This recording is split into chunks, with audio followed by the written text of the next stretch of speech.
हम भारत सरकार के कुछ महत्वपूर्ण पॉलिसीज पर हम चर्चा करेंगे कि वह कौन कौन सी इंडस्ट्रीज पॉलिसीज रही हैं।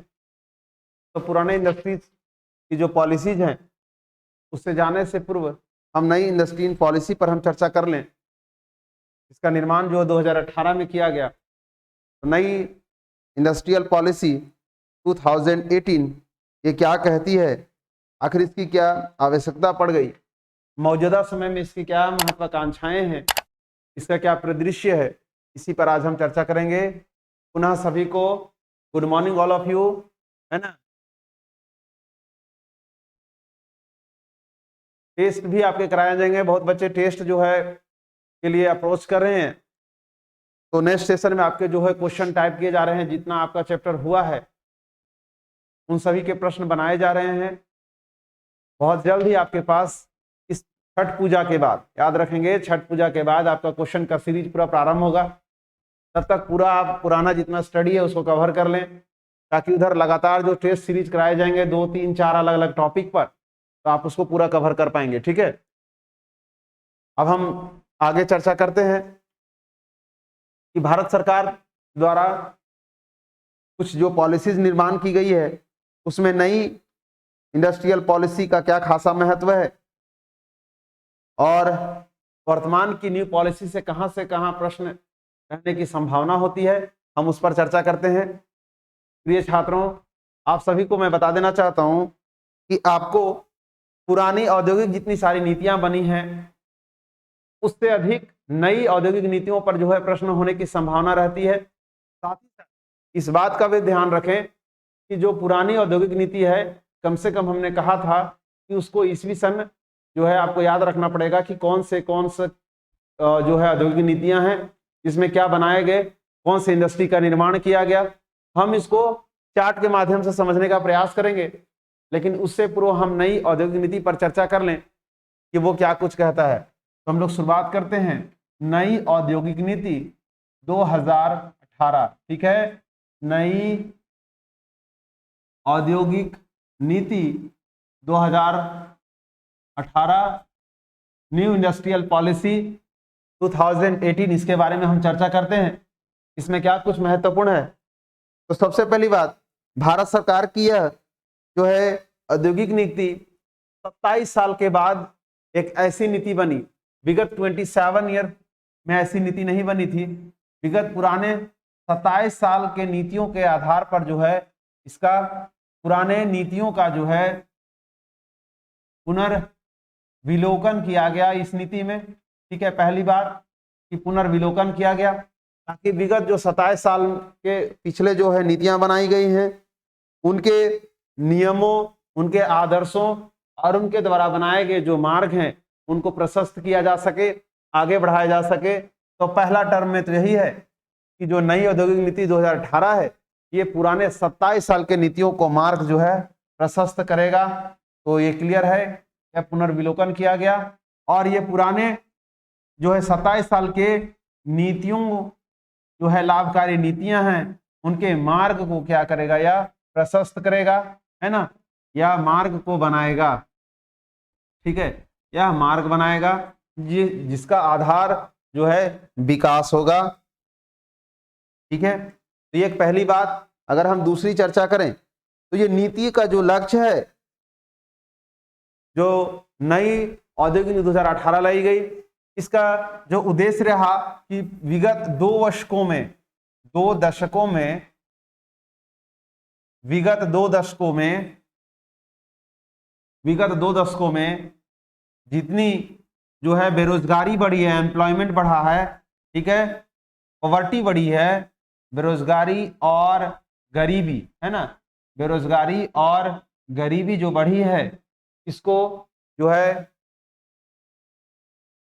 कमतर करना है, यानी कम से कम कर देना है। साथ ही साथ भारत की जो इकोनॉमी है ना, भारत की जो अर्थव्यवस्था है, इकोनॉमी है,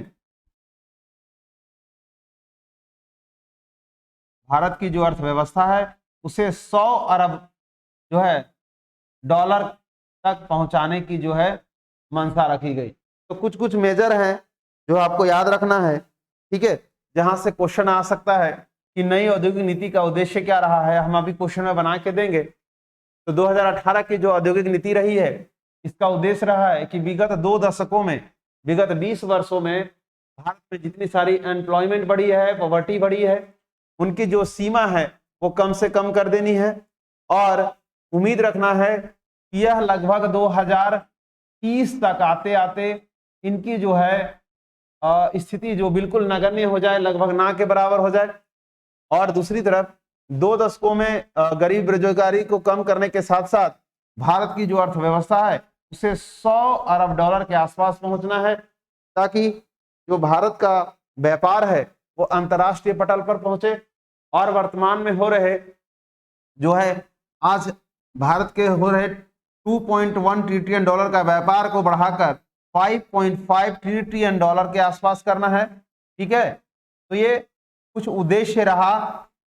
एक बात और महत्वपूर्ण, इन सभी का एक और उद्देश्य रहा, ये तभी संभव होंगे जब भारत में जो है प्रोडक्टिविटी बढ़ेगी, यहाँ का जो है उत्पादकता लगातार बढ़ेगी, साथ ही साथ यहाँ के नीति नियमों में भी कुछ जो है बदलाव किए जाएं, ताकि यहाँ पर आने वाला जो FFI है ना, जो FFI है पोर्टफोलियो इन्वेस्टमेंट, या FFI है, या फिर अगर हम कह दें तो FDI है, ये लगातार जो है आकर्षित होता रहे और भारत में जो है पूंजी का निवेश लगातार बढ़े। और इस दृष्टिकोण से भारत में जो है पूंजी निवेश का माहौल बनेगा और भारत जो है अपनी जो महत्वाकांक्षा रखा है 100 अरब डॉलर का, उसे प्राप्त करने में जो है सक्षम हो पाएगा। तो एक टर्म तो ये हो गया।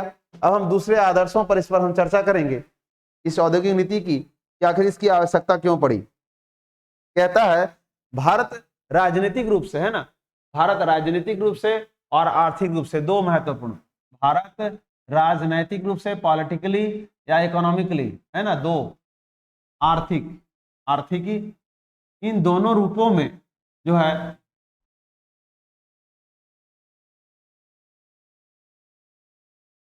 आर्थिकी, इन दोनों रूपों में इसका जो है मिलाप संपूर्ण विश्व की अर्थव्यवस्था के साथ रहा है, विश्व की व्यवस्था के साथ रहा है। और यही कारण है कि भारत में राजनीतिक से आर्थिक अप्रोच और इसमें हो रहे बदलाव की जो है प्रभाव संपूर्ण विश्व भी पड़ता है। और संपूर्ण विश्व में हो रहे आर्थिक और राजनीतिक रूप से विवेचनाओं का, उनके आदर्शों का, उनके नीतियों का प्रभाव भारत की अर्थव्यवस्था पर रहा है। भारत, आप जान रहे हैं, भारत 1991 के बाद, है ना, भारत में 1990 दशक में 1991 के बाद से भारत में जो है लिबरलाइजेशन, प्राइवेटाइजेशन और ग्लोबलाइजेशन का जो कॉन्सेप्ट लाया गया, जिसे LPG के नाम से जाना जाता है, यह संपूर्ण विश्व में जो है भारत की जो है चर्चा या अकाउंटेबिलिटी कह सकते हैं, वो परिपार्जित कर दिया, मार्ग प्रशस्त किया, जहां संपूर्ण विश्व के साथ भारत की अर्थव्यवस्था आपस में जुड़ गई। भारत की अर्थव्यवस्था चाहे औद्योगिक दृष्टिकोण से हो, ठीक है, चाहे राजनीतिक दृष्टिकोण से हो, साथ साथ सामाजिक दृष्टिकोण से हो, या होने वाले व्यापारिक दृष्टिकोण से हो, जिसका संपूर्ण आधार अगर सांस्कृतिक रूप से दे, इसका प्रभाव देखने को मिला। आज भारत सांस्कृतिक रूप से, व्यापारिक रूप से, औद्योगिक रूप से, राजनीतिक रूप से या सामाजिक रूप से संपूर्ण विश्व की अर्थव्यवस्था, संपूर्ण विश्व की सामाजिक व्यवस्था, संपूर्ण विश्व की राजनीतिक व्यवस्था, यह संपूर्ण विश्व की जो है इकोनॉमिक से आपसे जुड़ा हुआ है। और यही कारण है कि भारत को जो है जब भारत का कॉन्सेप्ट रहा है हमेशा संपूर्ण विश्व एक परिवार की भांति, है ना, संपूर्ण विश्व एकल परिवार, ऐसा कॉन्सेप्ट रहा है। यही कारण है कि भारत में जो है इन दो सेक्टर, खास करके आर्थिक और राजनीतिक, जो दूसरे सभी आयामों पर, चाहे ट्रेडिंग हो, चाहे इंडस्ट्रियल एक्टिविटीज हो, चाहे सोशल एक्टिविटीज हो या कल्चरल एक्टिविटीज हो, सभी में अपना प्रभाव प्रस्तुत करता है। दोनों का आधार अगर हम देख ले तो this is the base of humanity and heredity, ठीक है, इसको हम कह सकते हैं जो है संपूर्ण विश्व में मानव जगत की उपस्थिति एवं अस्तित्व एवं अस्तित्व, ठीक है, अस्तित्व का सीधा संबंध जो है राजनीतिक अर्थव्यवस्था और आर्थिकी पर आधार होता है, क्योंकि यह वो दो व्यवस्थाएं होती हैं जहां जो सभी चीजें एक दूसरे से प्रभावित होती हैं। तो इस दृष्टिकोण से जो है यह बहुत महत्वपूर्ण हो जाता है। तो संपूर्ण विश्व की जो यह व्यवस्था रही है वो कहीं ना कहीं भारत के औद्योगिक क्रियाकलाप इससे काफी प्रभावित हुए हैं। तो हम चलते हैं इसके अगले कार्रवाई पर। कहता है एक व्यापक कार्रवाई योग्य जो है परिणामोन्मुखी औद्योगिक नीति किसी भी अर्थव्यवस्था के लिए एक बड़ी भूमिका होती है, जहां संपूर्ण भारत की जो है अर्थव्यवस्था का निर्माण एक सामाजिक परिप्रेक्ष्य से लेकर दूसरे सभी आयामों पर जो है तार्किक रूप में प्रस्तुत होता है। साथ ही साथ एक विकास के इंजन के तौर पर, है ना, यह क्या होता है, विकास के इंजन के तौर पर औद्योगिक क्रियाकलाप क्या होता है, विकास के इंजन, विकास के इंजन के तौर पर जो है प्रदर्शित होता है। यही कारण है किसी भी अर्थव्यवस्था के लिए औद्योगिक नीतियां और औद्योगिक क्रियाकलाप अहम हो जाता है। अब कुछ महत्वपूर्ण स्थितियां रही हैं जो किसी भी देश में औद्योगिक विकास के लिए बाधक के रूप में कार्य करती है। संभवतः वह स्थितियां भारत में भी रही हैं जो कहीं ना कहीं जो है भारत में औद्योगिक विकास में अपना बाधा जो है उत्पन्न की है। तो इसके दृष्टिकोण से देखते हैं कि क्या कुछ महत्वपूर्ण पहल जो है 2018 के नीतियों के तहत किया गया ताकि इन बाधाओं को जो है सो दूर किया जा सके।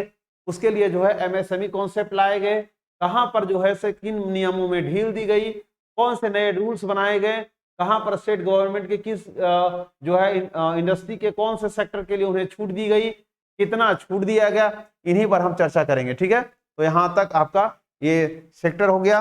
हम आगे चर्चा करते हैं कि औद्योगिक नीति के तहत जो है जितनी सारी जो बाधाएं होती हैं वो कौन सी बाधाएं हैं जो औद्योगिक विकास में अपना बाधा पहुंचाती हैं। तो लिखेंगे हम लोग औद्योगिक विकास की महत्वपूर्ण बाधाएं, इस पर हम चर्चा करेंगे। महत्वपूर्ण बाधाएं, ठीक है, इस पर हम चर्चा करेंगे।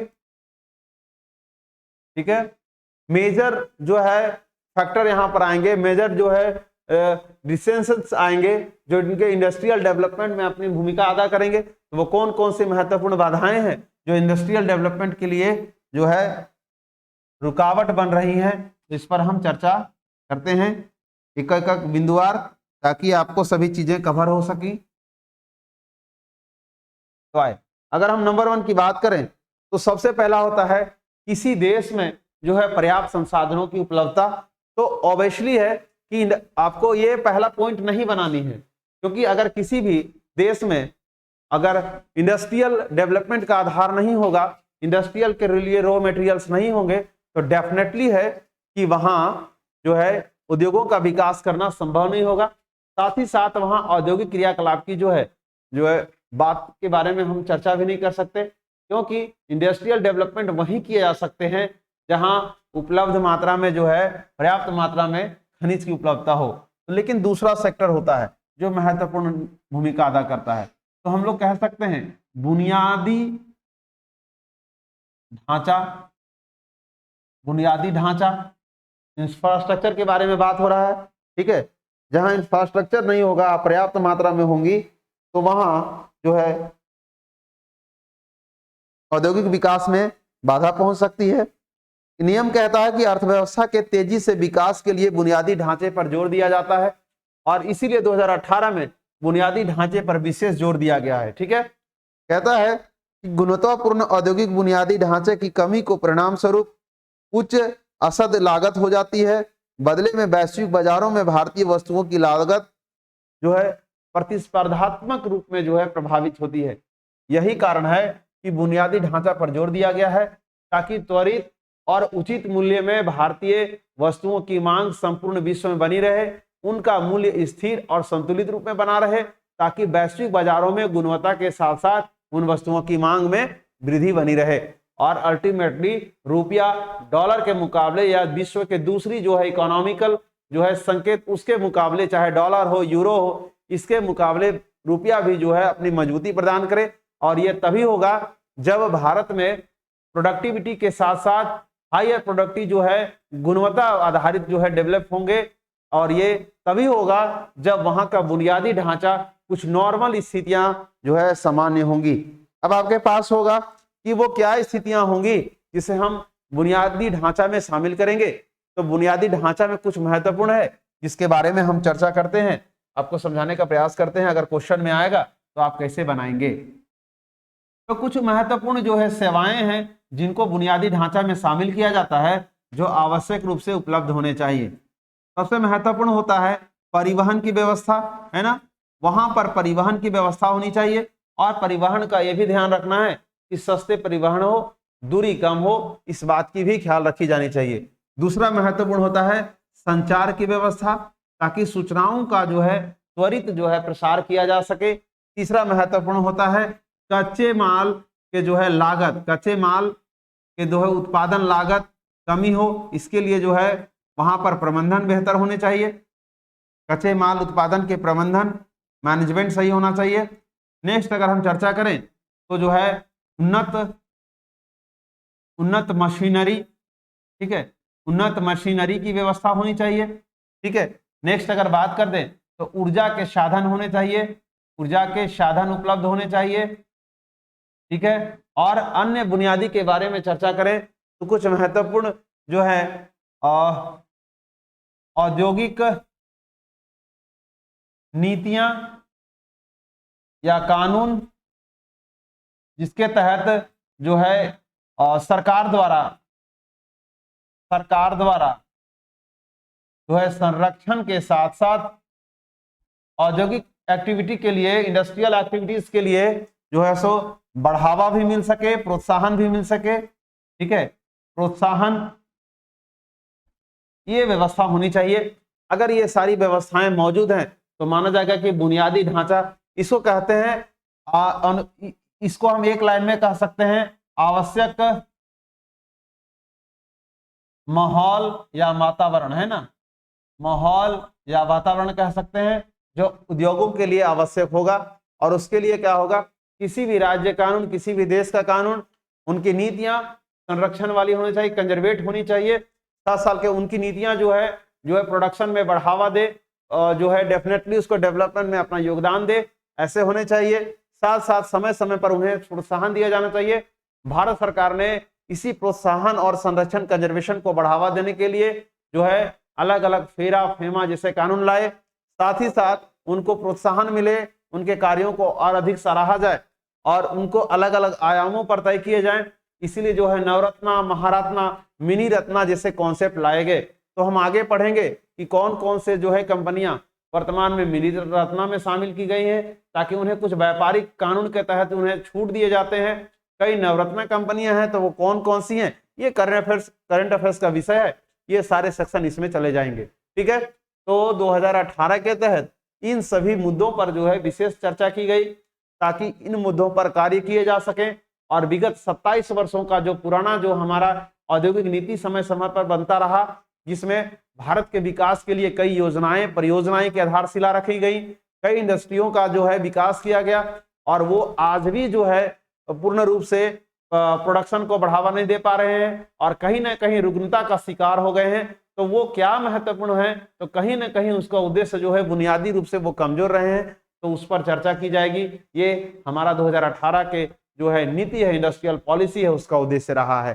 तो इनसे अगर आपको लिख दे इसी में से कि निम्न में से कौन सा जो है 2018 की औद्योगिक नीति का मुख्य उद्देश्य में शामिल है, कौन नहीं है, तो ये सब आपको याद रखने होंगे। ठीक है, ऐसे ही प्रश्न आएंगे। अगर हम दूसरा इस पर चर्चा करें तो नंबर 1 तो बुनियादी था। ठीक है, बुनियादी ढांचा। दूसरा चर्चा करें तो प्रतिबंधात्मक श्रम कानून, है ना, प्रतिबंधात्मक श्रम कानून, प्रतिबंधात्मक जो है श्रम कानून,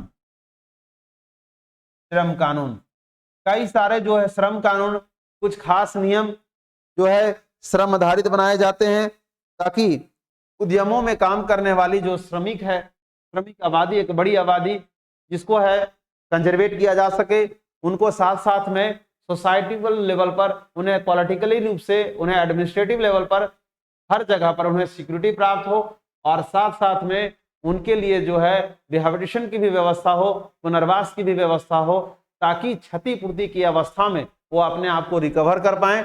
और इसीलिए प्रतिबंधात्मक जो है श्रम कानून बनाया गया। भारत में जो है आप जान रहे हैं चाइल्ड लेबर के भी कानून बनाए गए हैं, ताकि 6 से 14 वर्ष के जो है 6 से 14 वर्ष के जो है बच्चे हैं जो है उन्हें खतरनाक जो है कारखानों में जाने से प्रतिबंधित किया जा सके। इनके लिए चाइल्ड लेबर लॉ बनाया गया है। तो ये कुछ महत्वपूर्ण कानून जिसके तहत आपको पढ़े जाने हैं कि प्रतिबंधात्मक कानून कौन है। जो है मातृत्व अवकाश कानून है, ठीक है। 1948 का जो है न्यूनतम मजदूरी अधिनियम है। तो वो 2-3 महत्वपूर्ण अधिनियम जिसके बारे में यहाँ पर चर्चा की गई है। और 2018 में उनके कड़े नियमों में भी कुछ ढील दी गई है। अगर हम उदाहरण स्वरूप लें तो 2021 की बात करें तो जब इम्प्लीमेंटेशन किया गया तो कुछ महिलाओं ने यह बात रखी थी सरकार के पास कि क्या हम महिलाएं जो है ग्राउंड माइंस वाले खदानों में काम करने के लिए सक्षम क्यों नहीं है।